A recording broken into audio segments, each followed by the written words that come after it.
तहरीक इंसाफ के सियासी मुस्तकबिल का फैसला मुआशी हालात करेंगे। अगर मुआशी हालात में बेहतरी आ गई और यह बेहतरी मुस्तहकम भी हुई तो तहरीक इंसाफ की हुकूमत कामयाब हो सकती है, और अगर मुआशी चैलेंजेस पर काबू ना पा सकी तो तहरीक इंसाफ के सियासी मुस्तकबिल पर सवाल उठ सकते हैं। इसलिए मौजूदा हुकूमत का सियासी मुस्तकबिल मुआशी हालात से जुड़ा हुआ है। गुज़िश्ता 6 माह में पाकिस्तान तहरीक इंसाफ पर 2 हवालों से तनकीद हुई है। एक तनकीद यह है कि जब से तहरीक इंसाफ की हुकूमत आई, अपने बयानात की वजह से और कुछ मुआशी मामलात में फैसलों के इल्तवा की वजह से उन्होंने मुआशी अदम इस्तेहकाम पैदा किया।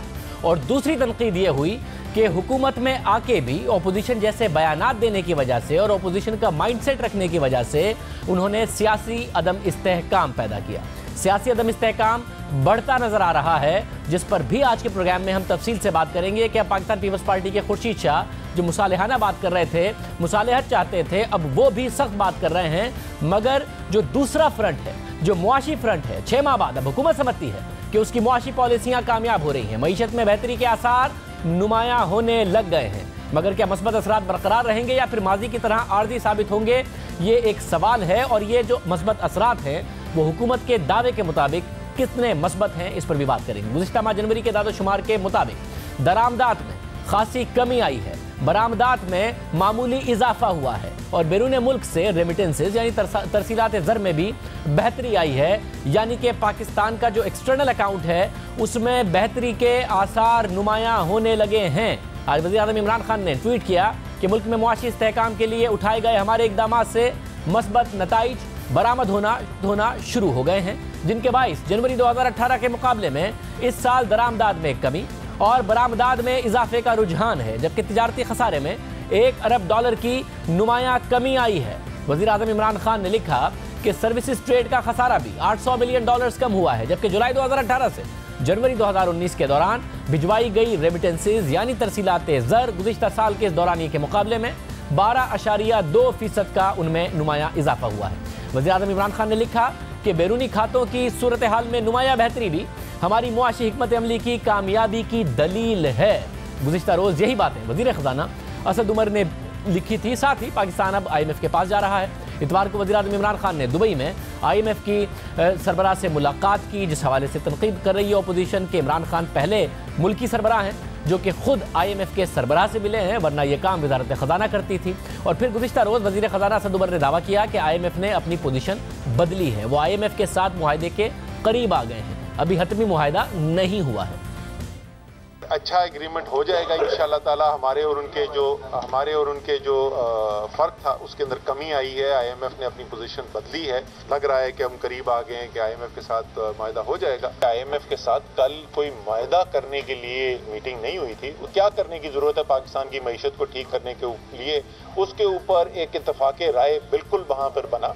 और जो पाकिस्तान की मईशत की कमज़ोरियाँ हैं, यहाँ का टैक्स का निज़ाम कमज़ोर है, हम उतना टैक्स इकट्ठा नहीं कर रहे हैं जितना मुल्क को चलाने के लिए ज़रूरत है। हमारे बिजली और गैस के निज़ाम में जो खसारे हो रहे हैं वो किसी सूरत हम बर्दाश्त नहीं कर सकते और उसको ठीक करने की ज़रूरत है। और जब ये करेंगे तो उसको करते हुए जो मुल्क के कमज़ोर तबके हैं, जो गरीब लोग हैं, उनकी खुसूसी तौर पर उनकी लिए प्रोग्राम लाना है ताकि वो ज़्यादा इससे मुतासर ना हो। IMF जो है वो एक हमदर्दी की बुनियाद के ऊपर कोई प्रोग्राम नहीं करता। IMF का प्रोग्राम जो है वो ठोस इक़दामात की बुनियाद के ऊपर होता है। अभी बड़ी अहम बात है क्योंकि IMF का मौक़िफ़ है कि पाकिस्तानी मईशत को मसाइल से निकालने के लिए फैसला कुन इक़दामात की ज़रूरत है। वज़ीर ख़ज़ाना कह रहे हैं कि IMF ने अपनी पोजीशन बदली है। अगर बदली है तो किस हद तक बदली है, क्योंकि डोमेस्टिक साइड पर अगर हुकूमत एक बहुत बड़ा खसारा चला रही है, अगर हुकूमत के टैक्स के टारगेट पूरे नहीं हो रहे हैं और हुकूमत स्टेट बैंक से पैसे छाप के अपना खसारा पूरा कर रही है, तो क्या IMF इस बात के लिए मान गया है कि आप इस खसारे को जारी रखिए? क्या IMF इस बात के लिए मान गया है कि पाकिस्तान में शरह सूद मजीद बढ़ाने की ज़रूरत नहीं है? क्या IMF इस बात के लिए मान गया है कि पाकिस्तान की जो करेंसी है, जो कि डॉलर के मुकाबले में बहुत ज़्यादा पहले ही गिर चुकी, अब उसे मजीद गिराने की जरूरत नहीं है। IMF की पॉलिसीज टाइट मॉनेटरी पॉलिसीज का समझी जाती हैं कि टाइट फिस्कल पॉलिसी हो, खसारे कम हो, खसारे करने वाले इदारे प्राइवेटाइज किए जाएं या फिर उनमें रिफॉर्म्स किए जाए। क्या IMF इस बात के लिए भी मान गया है? क्योंकि हुकूमत ने अभी तक कोई इकदाम नहीं किए कि खसारे करने वाले इदारे या तो मुनाफे में आ सकें या उनके खसारा कम हो सके, या फिर जो हुकूमत ने कहा था कि मलेशिया के मॉडल पर हम एक फंड बनाएंगे, वेल्थ फंड बनाएंगे, उसमें ये सारे इदारे होंगे, प्राइवेटाइज नहीं किए जाएंगे मगर प्राइवेट सेक्टर के तर्ज पर चलाए जाएंगे, उसमें भी कोई पेशरफ्त 7 माह में नहीं हुई। तो IMF ने अपनी क्या पोजीशन बदली है? वजीर खजाना ने कहा है कि मुआहदे के करीब आ गए हैं। इसके अलावा कल ही वजीर आज़म इमरान खान के मुशीर तिजारत अब्दुल रज़ाक दाऊद ने मीडिया से बात करते हुए कहा कि मुल्क में दरामदात कम हो गई हैं और 7 माह में $2 अरब की बचत हुई है। इसका मतलब हमारी पॉलिसी ठीक है। The good news is that हमारा जो इम्पोर्ट्स है ना वो कम हो गए हैं। सेविंग हुई है ये 7 महीने में $2 बिलियन, और ये जो डेफिसिट है ना, ये जो सेविंग जनवरी में, सिर्फ जनवरी में 1 बिलियन। जो हमारी पॉलिसी है ना कि इम्पोर्ट्स को स्क्वीज़ करना है, वो अल्हम्दुलिल्लाह गाड़ी बिल्कुल ठीक जा रही है। जहाँ हम लोगों ने रेगुलेटरी ड्यूटी लगाए थे ऑन नॉन इसेंशियल आइटम्स, उसका इम्पैक्ट आ रहा है। इम्पोर्ट सब्स्टिट्यूशन के जो ड्राइव है ना वो बिल्कुल ठीक जा रहा है। अब इम्पोर्ट सब्स्टिट्यूशन की भी साथ बात कर रहे हैं। जो नॉन इसेंशियल आइटम्स हैं, गैर ज़रूरी अशिया, उनका कह रहे हैं कि दरामदाद में कमी आई है। ज़ाहिर इंटरनेशनल मार्केट में तेल की कीमतें कम हुई हैं, उसका भी असर दरामदाद पर आया है। मगर इम्पोर्ट सब्स्टिट्यूशन यानी मुतबादिल कि लोग दरामद ना करें बल्कि पाकिस्तान में वही चीज़ बने जो दरामद की जाती है, उसके हवाले से क्या इकदाम हुए हैं, किस तरीके से कोई ऐसी इंडस्ट्री लग रही है, ये तफसीलात तो अभी नहीं है। मगर मुशीर तिजारत दावा कर रहे हैं, मगर वो एतराफ़ भी कर रहे हैं कि वो बरामदात से मुतमईन नहीं है। 7 माह में बरामदात में महज 4% का इजाफा हुआ है। एक्सपोर्ट का है ना, हमारे रिजल्ट्स ठीक है, कोई अच्छी बात नहीं है। एक्सपोर्ट है ना, इजाफा तो हुआ है 7 महीने में 4%। मैं am I satisfied?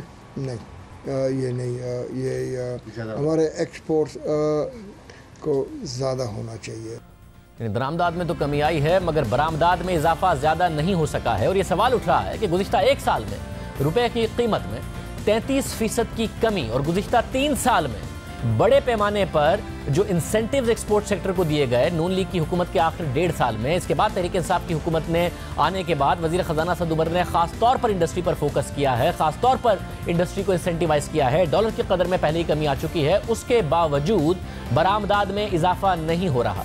दरामदाद में कमी जरूर आई है 19% की, मगर बरामदाद में खातिर ख्वाह इजाफा नहीं हुआ। तो जो गैप है वो अभी भी पाकिस्तान के पास जितना रिजर्व्स मौजूद हैं या पाकिस्तान की जो सलाहियत है उससे ज़्यादा है। और पाकिस्तान का एक्सटर्नल अकाउंट का खसारा कम ज़रूर हुआ है मगर ख़तरा कम नहीं हुआ है। साथ ही इसहाक डार साहब के ज़माने में ये तनकीद होती थी कि IMF के प्रोग्राम में जाने के बाद इसहाक डार साहब की पॉलिसीज़ में एक वाज़े तौर पर यह बात नज़र आई कि जो फिस्कल डिसिप्लिन है वो आया, खसारा कम हुआ, मगर जो एक्सटर्नल अकाउंट है उसके ऊपर उनका फोकस नहीं था, एक्सपोर्ट सेक्टर पर फोकस नहीं था, इंपोर्ट को कर्टेल करने पर फोकस नहीं था, इसलिए एक्सटर्नल सेक्टर बुरी तरीके से मुतासिर हुआ। अब ये तनकीद हो रही है कि मौजूदा हुकूमत का जो फोकस है वो एक्सटर्नल सेक्टर पे तो बहुत ज़्यादा है मगर डोमेस्टिक सेक्टर पर नहीं है। खसारा इस वक्त फिस्कल बहुत ज़्यादा है और हुकूमत मुसलसल नोट छाप कर उस खसारे को पूरा कर रही है। जो टैक्स बढ़ाने के इकदाम नहीं लिए गए हैं, खसारा कम करने के इकदाम नहीं लिए गए हैं, खसारा करने वाले इदारे जो हैं वो वैसे ही चल रहे हैं जैसे चला करते थे। हफीज़ पाशा साहब साबिक वज़ीर ख़जाना इस वक्त हमारे साथ मौजूद हैं। हफीज़ पाशा साहब बहुत शुक्रिया। हफीज़ पाशा साहब, फाइनली इंपोर्ट्स में एक खातिर ख्वाह कमी आई है दरामदाद में, साथ ही बरामदाद में इजाफा जरूर हुआ है मगर बहुत ज्यादा इजाफा नहीं हुआ जिसका खुद मुशीर तिजारत भी कह रहे हैं। मगर आप समझते हैं कि अब फाइनली जो एक प्रेशर था और IMF के प्रोग्राम में भी पाकिस्तान जा रहा है, जो प्रेशर था मईशत के ऊपर वो प्रेशर कम होने के आसार नजर आने लगे हैं एक्सटर्नल साइड पर? आपको ये देखना पड़ेगा कि स्टेट बैंक के जो नंबर्स आएंगे उससे हमें पूरा अंदाज़ा होगा कि बैलेंस ऑफ पेमेंट्स की क्या पोजीशन है, कुछ बेहतरी आई है या नहीं। ये बात सोचने वाली है कि पिछले महीने जनवरी के महीने में हमें सऊदी अरेबिया से $1 अरब मिला और UAE से भी $1 अरब हासिल हुआ। मगर उसके बावजूद आप देखिए कि हमारे रिजर्व्स में सिर्फ $1 अरब का इजाफा हुआ, यानी कि पिछले महीने में भी खसारा जो था वो $1 अरब है। अगर इस रफ्तार से अगर आप चलते रहे तो रिजर्व्स पर प्रेशर जो है वो जारी रहेगा। दूसरी तरफ अगर आप फिस्कल डेफिसिट की तरफ जाएं तो उसकी वहाँ तो खबरें काफ़ी हद तक परेशान कुन हैं। अब आप सोचिए कि पहले 6 महीने में आपका जो खसारा है बजट डेफिसिट वो तकरीबन 1100 अरब तक पहुंच चुका है रुपए, और ये साल के एंड तक ख़तरा ये है कि ये 2600 या 700 अरब तक जाएगा, यानी कि आपका जो टारगेट था उससे आप 600 से 700 अरब ज़्यादा डेफिसिट आपका होगा।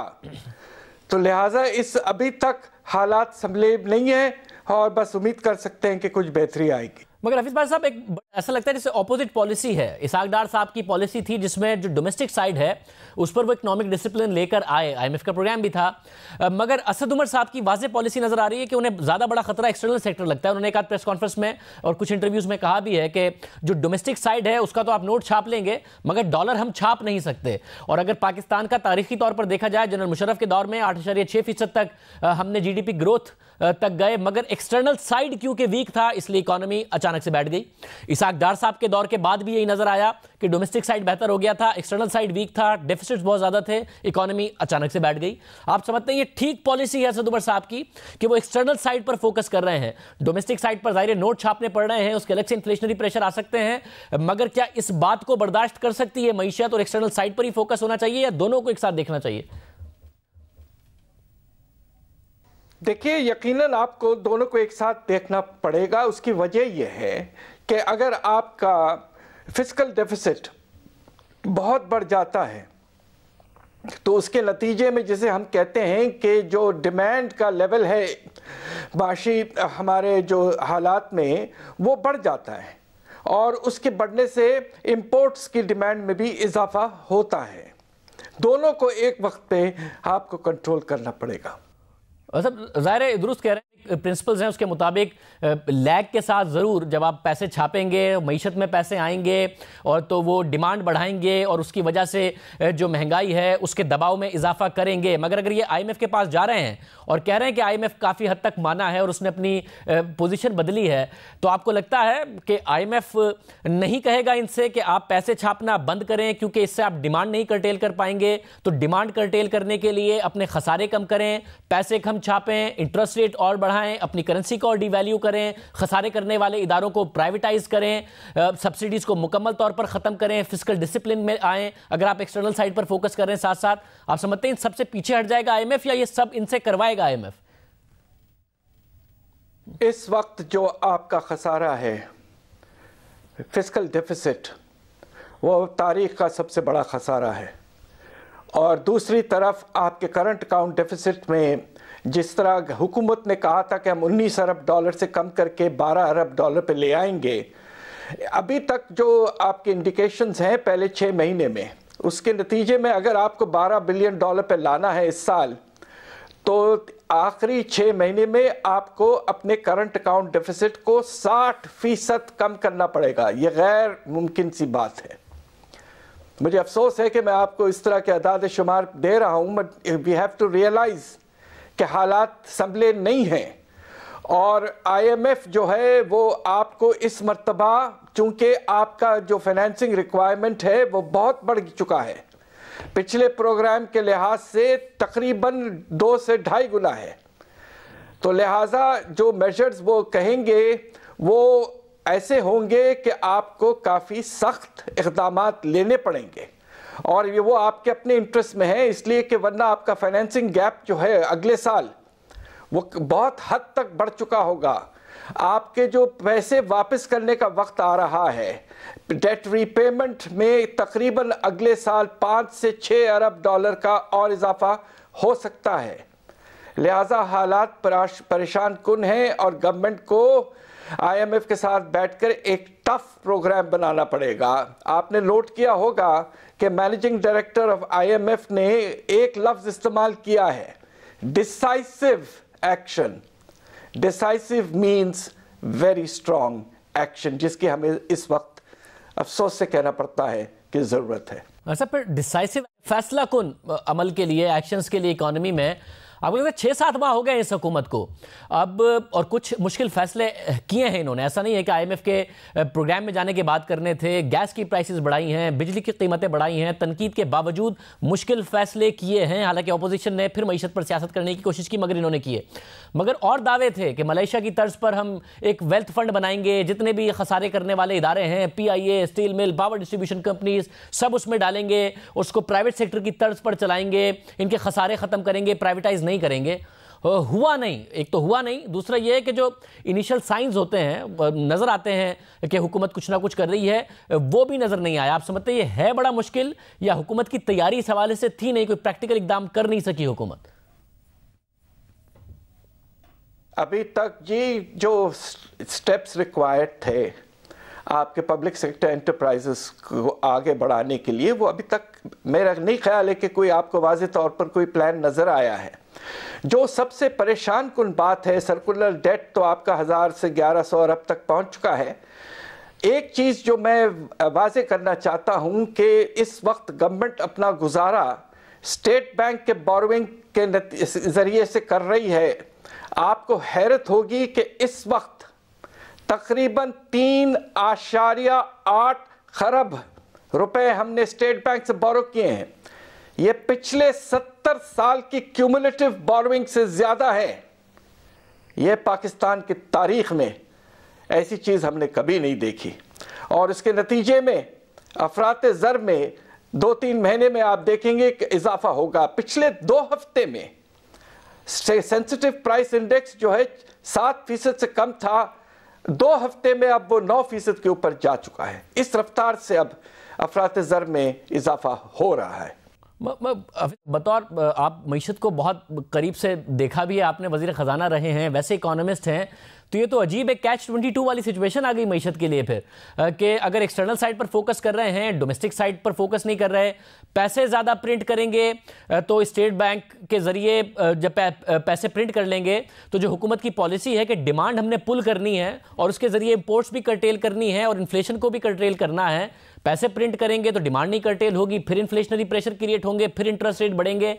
जो कह रहे हैं कि हम इंपोर्ट सब्स्टिट्यूशन करना चाहते हैं प्राइवेट सेक्टर के जरिए, तो private sector high interest rate में और ऐसे सिनेरियो में कैसे मार्केट में अपनी इन्वेस्टमेंट कर सकेगा? तो ये किस तरीके से फिर मईशत आगे चलेगी? तो अजीब कैच-22 की सिचुएशन में फंस जाएगी मईशत दोबारा से। जब तक स्टेबिलिटी थोड़ी बहुत नहीं आती है, और हम सब ये एक्सपेक्ट कर रहे थे कि मिनी बजट जो हुकूमत पिछले दिनों ले आई है, उसमें कोशिश ये होगी कि रेवेन्यूज़ में कुछ ब्रॉड बेसिंग वगैरह के ज़रिए से आप रेवेन्यूज़ में कुछ इजाफा दें। उसके बरक्स आपने बहुत से छूट दिए। दूसरी तरफ हमारा ख्याल ये था कि शायद एक्सपेंडिचर में कुछ कमी लाने की कोशिश की जाएगी, मगर आपने सब्सिडीज़ को बढ़ा दिए। तो लिहाजा इस वक्त गवर्नमेंट की पॉलिसी जो है और जिस तरह वो अंदाज में चल रहे हैं, इससे ये बात वाज़ेह नहीं हो रही है कि हम स्टेबलाइजेशन की तरफ जा रहे हैं। तो फिर भाई साहब फिर है कि IMF का प्रोग्राम सख्त नहीं होगा, उन्होंने अपनी पोजीशन बदली है, ये एक पॉपुलर बात है, ये एक पॉलिटिकल बात है, और हकीकत आपके ख्याल में यह है कि जितनी जल्दी हो सके हम IMF के प्रोग्राम में चले जाएं, और बेहतर है कि IMF का एक सख्त प्रोग्राम हो ताकि ये हुकूमत एक डिसिप्लिन में आए, वरना फिस्कल साइड पर जो कुछ हो रहा है उसकी वजह से एक्सटर्नल साइड भी नहीं कंट्रोल हो पाएगा। हिस्टोरिकली एक्सटर्नल साइड पर फोकस नहीं किया तो एक्सटर्नल साइड फिस्कल साइड को भी तबाह करने का बाइस बना। इस वक्त जो फिस्कल साइड पर हो रहा है वो एक्सटर्नल साइड के लिए भी खतरनाक साबित होगा। इसलिए जल्द से चले जाएं और एक सख्त IMF के प्रोग्राम में चले जाएं हम।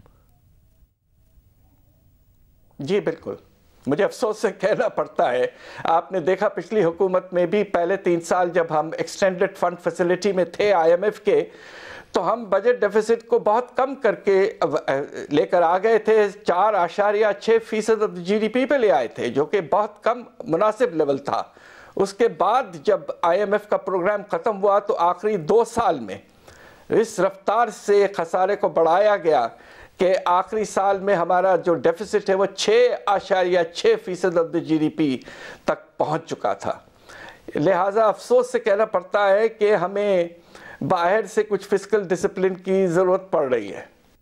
बहुत शुक्रिया हाफिज़ पाशा साहब। थे, IMF का प्रोग्राम हो, फिस्कल डिसिप्लिन की ज़रूरत है। बैरूनी साइड पर जो दरामदात कम हुई हैं उसकी वजह से इशारे ज़रूर बेहतर नज़र आ रहे हैं। साथ ही 4 दिन बाद एक अहम दौरा होगा जो कि पाकिस्तान की मईशत के लिए भी और पाकिस्तान की फॉरेन पॉलिसी के लिए भी, दोनों के लिए बड़ा अहम है। सऊदी वली अहद शहजादा मोहम्मद बिन सलमान 16 से 17 फरवरी तक 2 दिन के लिए पाकिस्तान आएंगे और इस दौरे की तैयारियां जारी हैं। बहुत ज़्यादा इन्वेस्टमेंट की बात हो रही है, पाकिस्तान की मईशत के लिए बड़ी अच्छी बात होगी। सऊदी वली अहद की सिक्योरिटी के लिए 100 से ज़ायद शाही मुहाफिज पाकिस्तान पहुंच गए हैं। जियो न्यूज़ के ज़राए के मुताबिक मोहम्मद बिन सलमान की आमद के पेश नज़र इस्लामाबाद के 2 बड़े होटल मुकम्मल तौर पर जबकि 2 जुज़वी तौर पर बुक कर लिए गए हैं। होटल्स में शाही वफ्द क़याम करेगा और सऊदी वली अहद वज़ीर आज़म हाउस में रहेंगे। इसके अलावा मोहम्मद बिन सलमान की सिक्योरिटी और डॉक्टर्स की टीम, उनकी वर्जिश का सामान, फर्नीचर, ज़रूरी अशिया के 5 ट्रक भी पाकिस्तान पहुंच चुके हैं। इस दौरे को बहुत अहमियत दी जा रही है। जियो न्यूज़ के ज़राए के मुताबिक पाकिस्तान और सऊदी अरब के दरमियान 20 अरब डॉलर्स के मुआहदे होंगे। पाकिस्तान की तारीख में सऊदी अरब की सबसे बड़ी सरमायाकारी होने जा रही है, जिसमें गवादर बंदरगाह पर 10 अरब डॉलर्स की ऑयल रिफाइनरी और ऑयल कॉम्प्लेक्स की तामीर का मंसूबा भी शामिल है। सऊदी अरब पहले ही एक ऐसे वक्त में जब पाकिस्तान की एक्सटर्नल सेक्टर में मईशत मुश्किलात का शिकार थी, IMF के प्लान के हवाले से, प्रोग्राम के हवाले से हुकूमत कोई हतमी फैसला नहीं कर पा रही थी, तो पहले ही सऊदी अरब ने स्टेट बैंक में 3 अरब डॉलर जमा कराए। उस वक्त पाकिस्तान की मईशत को एक सहारा दिया। अब सरमायाकारी की बातें हो रही हैं। अहम बात यह है कि वज़ीर आज़म इमरान खान ने अगस्त में हल्फ उठाने के बाद 2 मरतबा सऊदी अरब का दौरा किया और वो गुज़िश्ता साल अक्टूबर में होने वाली उस सरमायाकारी कॉन्फ्रेंस में भी शरीक हो चुके हैं, जिसका सहाफ़ी जमाल खशोगी के कत्ल की वजह से अक्सर ममालिक ने बॉयकॉट किया था। मोहम्मद बिन सलमान का बतौर सऊदी वली अहद पाकिस्तान का यह पहला दौरा है, मगर इससे पहले वो अगस्त 2016 में बतौर वज़ीर दिफा और नाइब वली अहद के तौर पर पाकिस्तान का दौरा कर चुके हैं और उन्होंने उस वक्त के आर्मी चीफ जनरल राहिल शरीफ और उस वक्त के वज़ीर आज़म नवाज शरीफ से मुलाकात भी की थी। इससे पहले फरवरी 2014 में मौजूदा सऊदी शाह और उस वक्त के सऊदी वली अहद शाह सलमान बिन अब्दुल अजीज़ भी पाकिस्तान आ चुके हैं और इनके 3 दिन के दौरे में उनके साथ मोहम्मद बिन सलमान भी थे। और अब सऊदी वली अहद मोहम्मद बिन सलमान के दौरा जो पाकिस्तान है, उससे पहले साबिक आर्मी चीफ और इस्लामी इत्तेहाद की फ़ौज के सरबराह जनरल रिटायर्ड राहिल शरीफ भी पाकिस्तान आए हुए हैं। गुज़िश्ता रोज़ वो army chief general Qamar Javed Bajwa से मिले। आज उन्होंने पहले वज़ीर ख़ारजा शाह महमूद कुरैशी से, फिर चेयरमैन सेनेट सादिक संजरानी से और फिर वज़ीर आज़म इमरान खान से मुलाकात भी की। ये मुलाकातें भी अहम हैं और ये दौरा भी अहम है, शत के लिए भी और पाकिस्तान की ख़ारजा पॉलिसी के लिए।